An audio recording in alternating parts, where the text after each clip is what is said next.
São Francisco de Assis, a surpreendente jornada do santo que mudou a Igreja.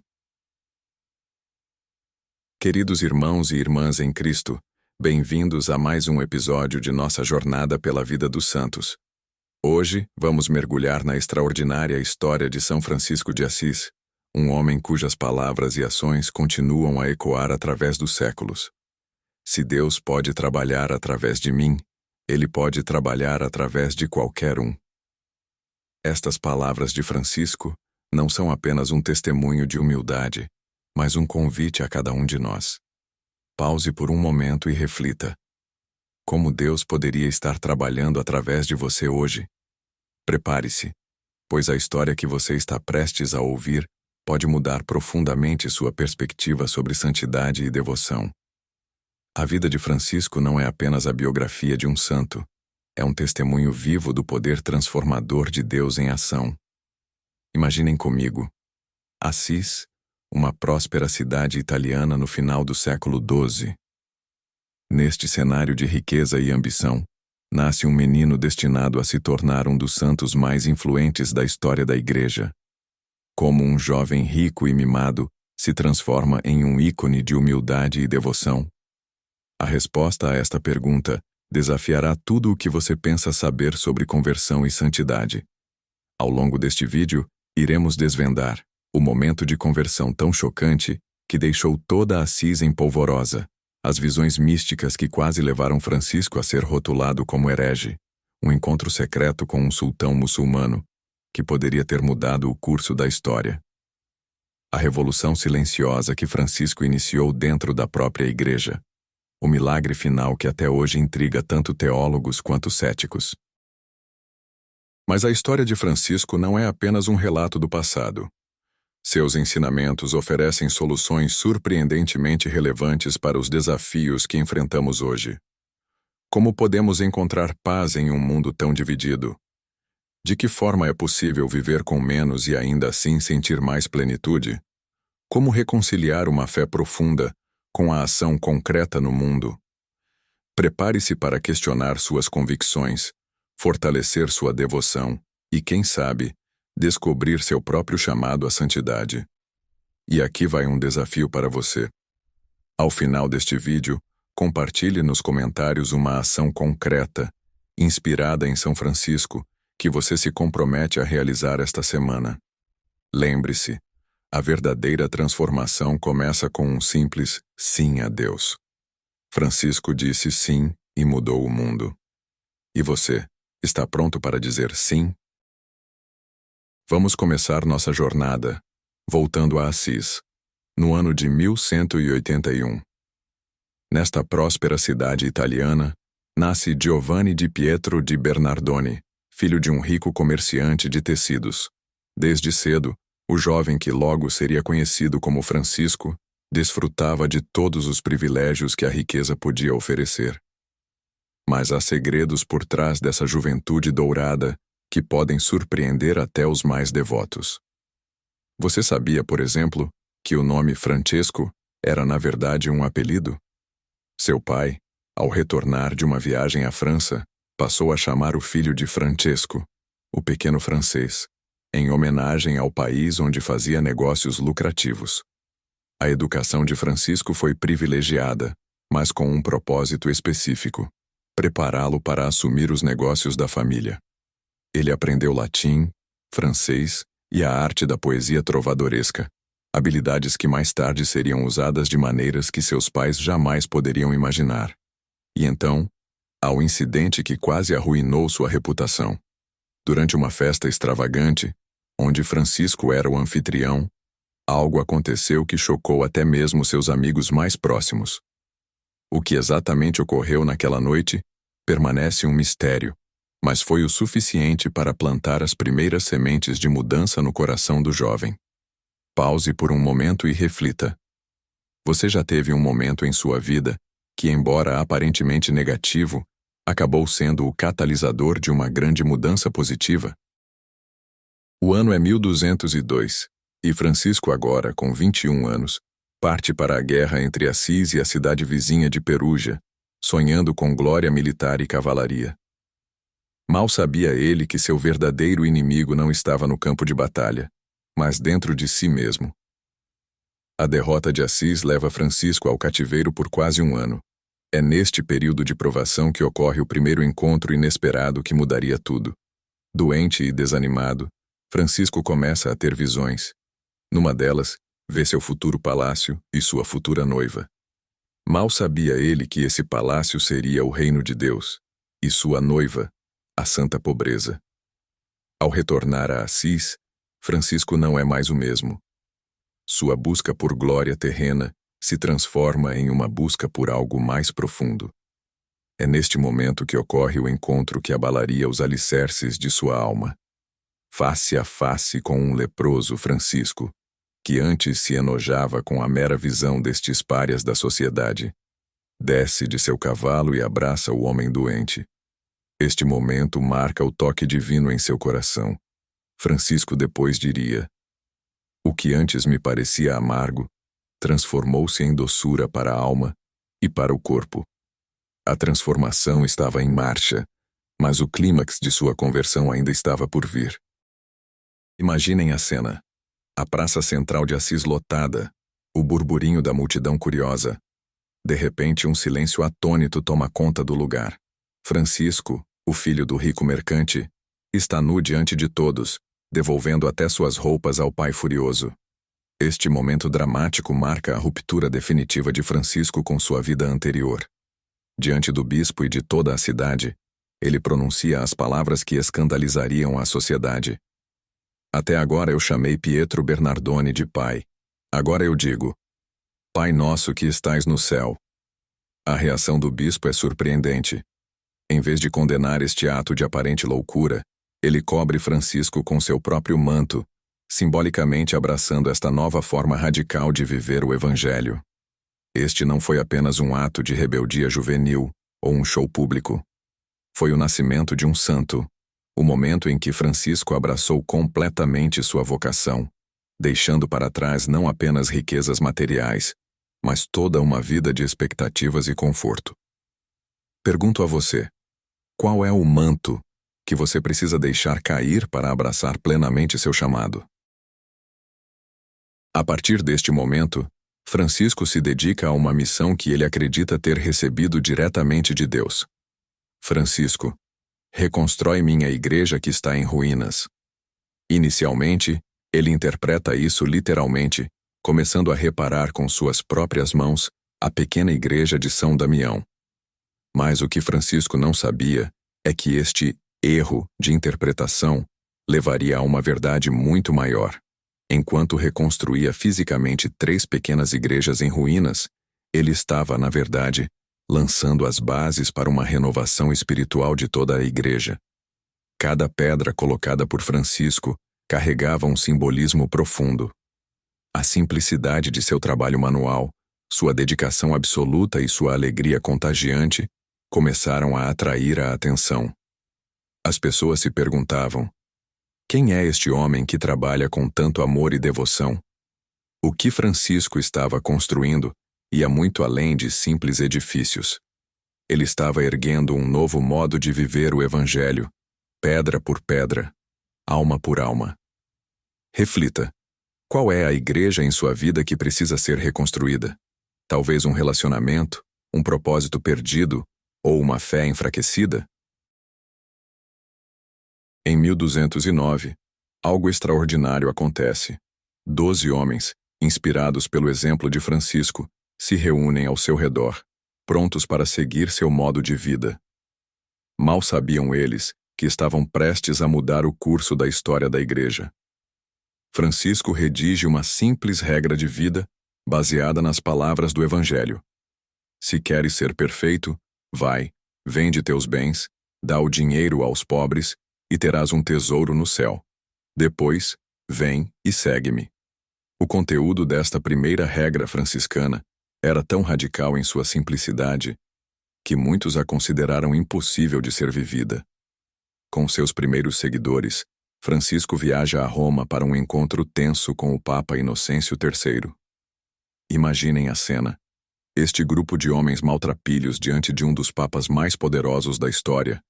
pedindo aprovação para um modo de vida que desafiava as normas eclesiásticas da época. A tradição conta que o Papa, inicialmente cético, teve um sonho no qual via Francisco sustentando a Basílica de São João de Latrão, a igreja do Papa, que estava prestes a desmoronar. Esta visão profética o convenceu a aprovar oralmente a ordem franciscana. A Revolução Franciscana estava apenas começando, e seu impacto seria sentido muito além dos muros de Assis. Pergunto a você: que sonho impossível Deus pode estar lhe pedindo para realizar? Da pequena Assis para o mundo, a mensagem de Francisco se espalha como fogo em palha seca. Seu carisma, sua pregação simples e direta, e sobretudo seu exemplo de vida, atraem seguidores de todas as classes sociais. Mas Francisco não se contenta em ficar na Itália. Em 1219, ele embarca em uma das missões mais perigosas e surpreendentes de sua vida: viajar para o Egito, no meio da Quinta Cruzada, para pregar ao próprio sultão Al-Kamil. Este encontro secreto entre Francisco e o sultão é um dos momentos mais intrigantes da história medieval. Em pleno conflito entre cristãos e muçulmanos, Francisco atravessa as linhas inimigas desarmado, confiando apenas no poder do amor e do diálogo. O respeito mútuo que nasce deste encontro é tão profundo que alguns historiadores especulam: e se este diálogo tivesse mudado o curso das cruzadas? E então, há o famoso episódio da pregação aos pássaros. Lenda ou realidade? O que sabemos é que este evento simboliza perfeitamente a atitude de Francisco em relação à natureza. Todo ser criado é um irmão ou irmã, digno de respeito e amor. Francisco provou, com suas viagens e encontros, que o amor de Cristo não conhece fronteiras, sejam elas geográficas, culturais ou mesmo entre espécies. Reflita: como você pode ser um Francisco em sua comunidade, atravessando fronteiras de preconceito ou indiferença com amor e compaixão? Francisco não apenas seguiu Cristo. Ele revolucionou a forma como vivemos o Evangelho. Sua abordagem era tão radical que muitos de seus contemporâneos a consideravam loucura. Tomemos, por exemplo, seu conceito de dama-pobreza. Para Francisco, a pobreza não era apenas a ausência de posses, mas uma noiva a ser cortejada, uma companheira íntima em sua jornada espiritual. Esta visão ia muito além da simples renúncia. Era um abraço apaixonado à liberdade que vem do desapego. Depois, há a inovação que transformou para sempre nossa devoção natalina: o presépio vivo. Em 1223, em Grécio, Francisco cria a primeira representação viva do nascimento de Jesus. Seu objetivo? Tornar tangível e acessível o mistério da encarnação. Este gesto aparentemente simples revolucionou a forma como os fiéis se relacionavam com os eventos sagrados. Talvez o aspecto mais surpreendente e controverso de sua espiritualidade fosse sua atitude em relação à natureza. Num tempo em que a natureza era frequentemente vista como algo a ser dominado ou temido, Francisco a via como uma família. O sol era seu irmão, a lua sua irmã, até mesmo o lobo feroz de Gúbio era um irmão a ser amado e respeitado. Seus ensinamentos eram tão revolucionários que alguns o consideraram herege. Afinal, como poderia um homem pregar aos pássaros ou chamar o fogo de irmão? Mas Francisco estava apenas vivendo plenamente a visão de um mundo onde tudo e todos são conectados pelo amor divino. Pergunto a você: como a visão de Francisco sobre a criação poderia mudar sua relação com o mundo ao seu redor? O sucesso, mesmo na vida espiritual, traz seus próprios desafios. À medida que a ordem franciscana crescia rapidamente, Francisco se viu diante de um dilema: como manter a pureza do ideal original em um movimento que se tornava global? Conflitos internos começaram a surgir. Alguns irmãos argumentavam por uma interpretação mais flexível da pobreza, visando uma missão mais eficaz no mundo. Outros insistiam na adesão estrita ao ideal original de pobreza absoluta. Francisco, o fundador, encontrava-se no meio deste turbilhão. É neste momento que entra em cena uma figura crucial: Clara de Assis. Esta nobre jovem, inspirada por Francisco, funda o ramo feminino da ordem, as Clarissas. Sua determinação em viver o ideal franciscano em sua forma mais pura serve como um lembrete constante do carisma original, ajudando a manter o equilíbrio na ordem em expansão. Francisco se vê forçado a tomar decisões dolorosas. Ele renuncia à liderança direta da ordem, confiando-a a irmãos que ele acredita serem mais capazes de lidar com os desafios administrativos. Esta decisão, embora difícil, permite que Francisco se concentre no que ele faz de melhor: ser um exemplo vivo do Evangelho. A questão permanece: como manter a pureza de um ideal quando ele se torna um movimento global? A luta de Francisco com este dilema nos oferece lições valiosas sobre liderança, adaptação e fidelidade à visão original. Reflita. Em sua vida, como você equilibra a necessidade de crescimento e mudança com a fidelidade aos seus valores fundamentais? Em 1224, no Monte Alverne, Francisco tem uma experiência que desafia a compreensão humana e que marcaria para sempre sua vida e legado: o recebimento dos estigmas. Durante um período de jejum e oração intensa, Francisco tem uma visão de um serafim crucificado. Ao término desta visão mística, ele descobre em seu próprio corpo as marcas das 5 chagas de Cristo, nas mãos, nos pés e no lado. Este evento extraordinário faz de Francisco o primeiro santo conhecido na história a receber os estigmas, milagre ou mito. Este fenômeno tem intrigado teólogos, historiadores e cientistas por séculos. Para os fiéis, é um sinal da profunda união de Francisco com Cristo crucificado. Para os céticos, um mistério médico ainda não explicado. Independentemente da interpretação, os estigmas se tornaram parte integral da imagem e da espiritualidade de Francisco. É também neste período que Francisco compõe sua obra-prima poética, o Cântico das Criaturas. Este hino de louvor a Deus através de toda a criação não é apenas uma bela peça de literatura medieval. É uma expressão profunda da espiritualidade franciscana, onde toda a criação é vista como um reflexo da bondade divina. Os êxtases místicos de Francisco, culminando nos estigmas, continuam a intrigar teólogos até hoje. Eles levantam questões profundas sobre a natureza da experiência espiritual e os limites entre o físico e o espiritual. Francisco nos convida a questionar os limites entre o natural e o sobrenatural, entre o humano e o divino. Pergunto a você: como você entende a relação entre experiência espiritual e realidade física em sua própria vida? Os últimos anos de Francisco são marcados por intenso sofrimento físico. Quase cego devido a uma doença nos olhos, provavelmente contraída durante suas viagens ao Oriente, e com o corpo debilitado por anos de austeridade extrema, Francisco enfrenta seus dias finais com uma serenidade surpreendente. É neste estado de fragilidade física que Francisco dita seu testamento, um documento de profundo impacto espiritual. Nele, ele reafirma os ideais que nortearam sua vida e exorta seus seguidores a manterem-se fiéis ao carisma original da ordem. O conteúdo deste documento é tão impactante que causa controvérsia mesmo após sua morte, com alguns considerando-o tão vinculante quanto a regra, enquanto outros o veem como mero conselho espiritual. As últimas palavras de Francisco aos seus irmãos são um testemunho poderoso de sua fé inabalável. Eu fiz a minha parte, que Cristo vos ensine a fazer a vossa. Estas palavras simples inspiraram gerações de franciscanos e fiéis a viverem o Evangelho com renovado vigor. O funeral de Francisco é marcado por um fenômeno inexplicável. Enquanto seu corpo é transportado de Porciúncula para Assis, uma revoada de andorinhas acompanha o cortejo, cantando de uma maneira que as testemunhas descrevem como sobrenatural. Este evento, registrado por seus primeiros biógrafos, parece um último testemunho da conexão especial de Francisco com a natureza.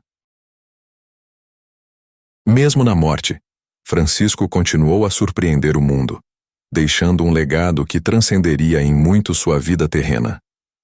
Reflita. Como você gostaria de ser lembrado? Que legado você está construindo com sua vida? A canonização de Francisco em 1228, apenas 2 anos após sua morte, é um dos processos mais rápidos na história da Igreja. Mas o que aconteceu depois é ainda mais surpreendente e, em alguns aspectos, paradoxal. A construção da Basílica de São Francisco em Assis começa quase imediatamente após sua canonização. Esta magnífica igreja, destinada a abrigar os restos mortais do santo, é uma obra-prima da arte medieval. No entanto, sua grandiosidade e custo levantam questões incômodas.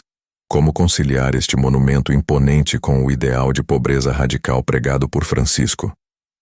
Esta tensão entre o ideal franciscano e sua institucionalização na Igreja é um tema que perdura até hoje.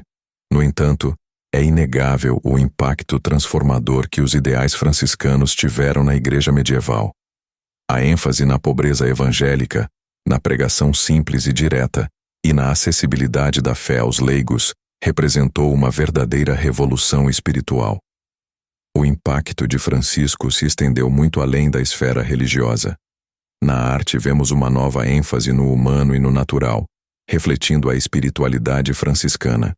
Giotto, um dos maiores pintores do início do Renascimento, imortalizou a vida de Francisco em afrescos que marcam uma nova era na arte ocidental. Na literatura, o Cântico das Criaturas de Francisco é considerado uma das primeiras grandes obras em italiano vernáculo, pavimentando o caminho para o florescimento da literatura em língua vulgar.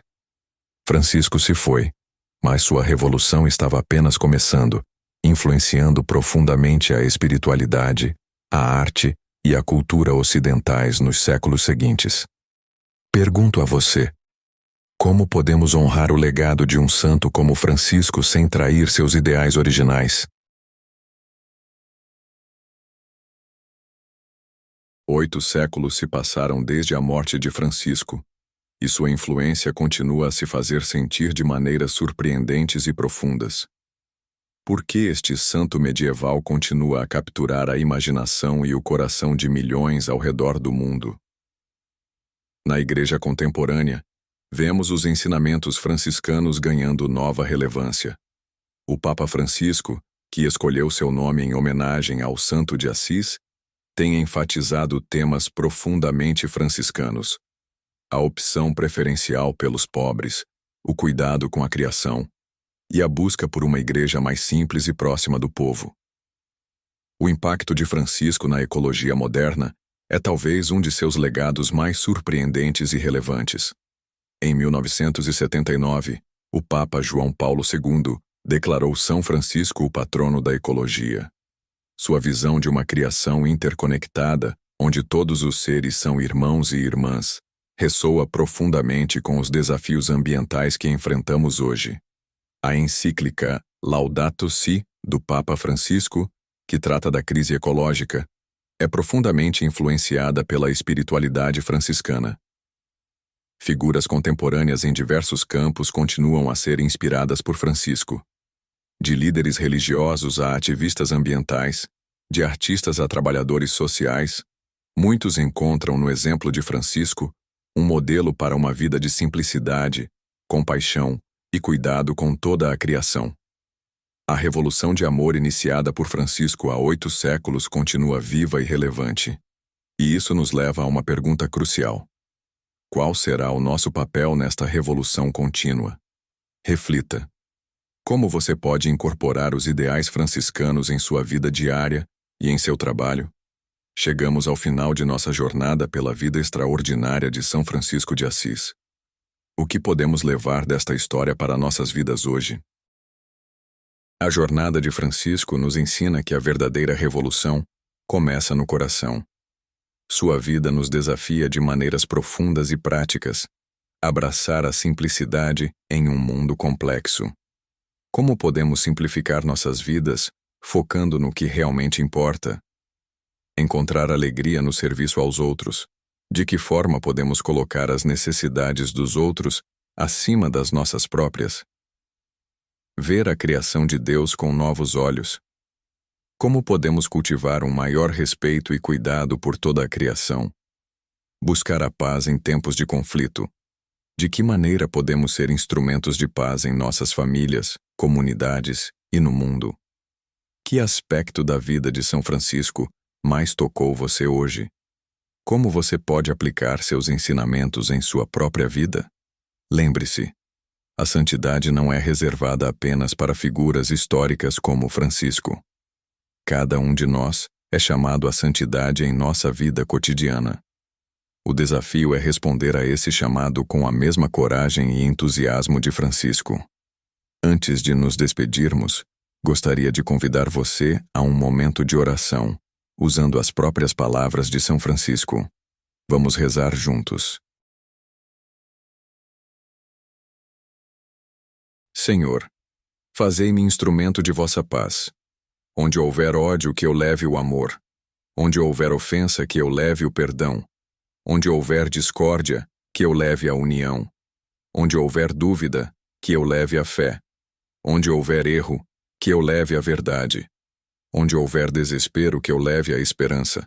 Onde houver tristeza, que eu leve a alegria. Onde houver trevas, que eu leve a luz. Ó Mestre, fazei que eu procure mais consolar que ser consolado, compreender que ser compreendido, amar que ser amado. Pois é dando que se recebe, é perdoando que se é perdoado, e é morrendo que se vive para a vida eterna. Amém. Que esta oração de São Francisco inspire nossas ações e pensamentos nos dias que virão. Se esta jornada com São Francisco tocou seu coração, e você deseja continuar explorando as vidas inspiradoras dos santos, não perca nenhum de nossos próximos vídeos. Inscreva-se agora no canal e ative o sininho para ser notificado sobre nossa próxima aventura espiritual. No próximo vídeo, mergulharemos na vida surpreendente de Santa Teresa de Ávila, cuja história promete ser tão inspiradora quanto a de Francisco. Lembre-se, cada santo tem uma mensagem única para nossos tempos. Qual será a próxima revelação que mudará sua vida? Descubra conosco. Deixe nos comentários qual aspecto da vida de São Francisco mais impactou você e com qual santo você gostaria de aprender a seguir. Sua opinião molda nosso conteúdo. Que a paz e o bem de São Francisco estejam com você até nosso próximo encontro. E não se esqueça, a verdadeira transformação começa com um simples sim a Deus. Francisco disse sim e mudou o mundo. Agora é a sua vez. Você está pronto para dizer sim?